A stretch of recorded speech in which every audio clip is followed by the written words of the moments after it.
लग्न झाल्यापासून पोरगीला त्रासमध्येच होती. पोरगीला सारखा पट्ट्याने मारायचं. अचानक माझ्या पोरगीला मारून फाशी घातली ती. अजून का म्हणले त्यांनीच घालून घेतले म्हणून असं भोपळी उठवले ते. अजून एका घंट्यानं का म्हणले चक्कर येऊन पडले, पोरगी बेसुधी पडले. असं झटका आले म्हणून असं सांगितले ती.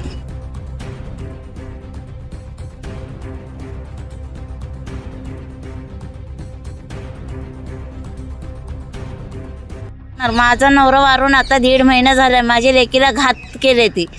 शहरातील MIDC परिसरात एका 25 वर्षीय विवाहितेचा संशयास्पद मृत्यू झाला आहे.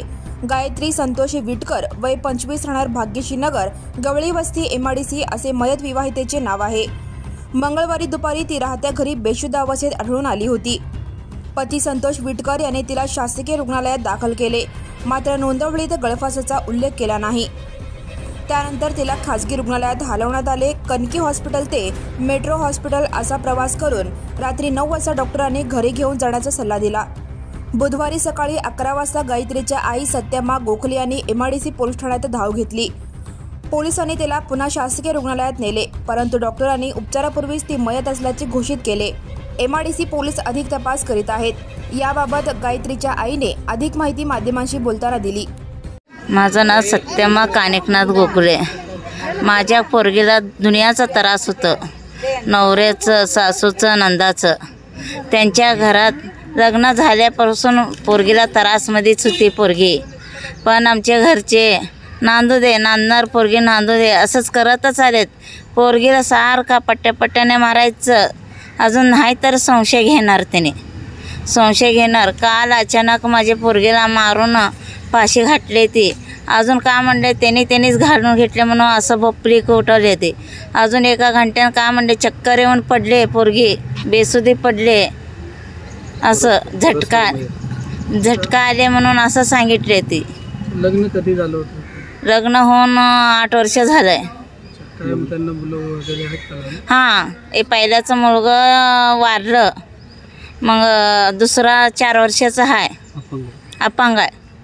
ते याच्या अगोदर काय भांडण वगैरे झाले होते? खूप. त्याचं लग्न झाल्यापासून हेच भांडण आहे. काय तक्रार वगैरे केली? हेच प्याचं असं संशयाने पोरगीला मारायचं, पट्ट्याने मारायचं, कशाने पण मारायचं.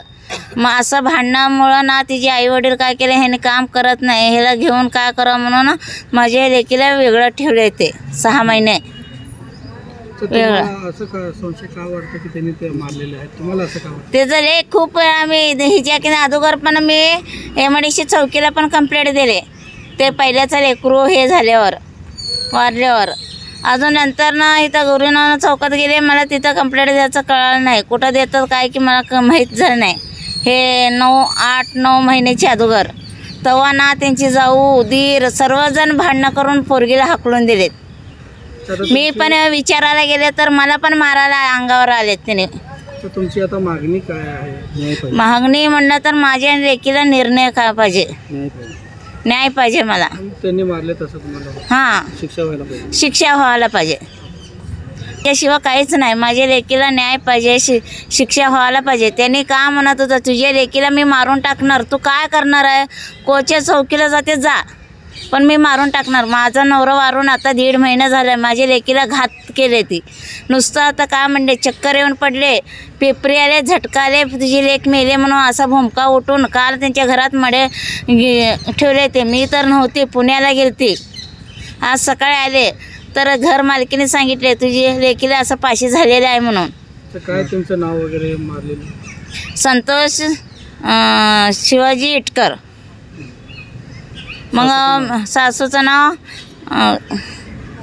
बागामा शिवाजी इटकर. नंदाचं नाव अंबिका भीमा गोटे. त्यांचं वडिलाचं नाव मला माहीत नाही sir. Subscribe now and press the bell icon. Never miss an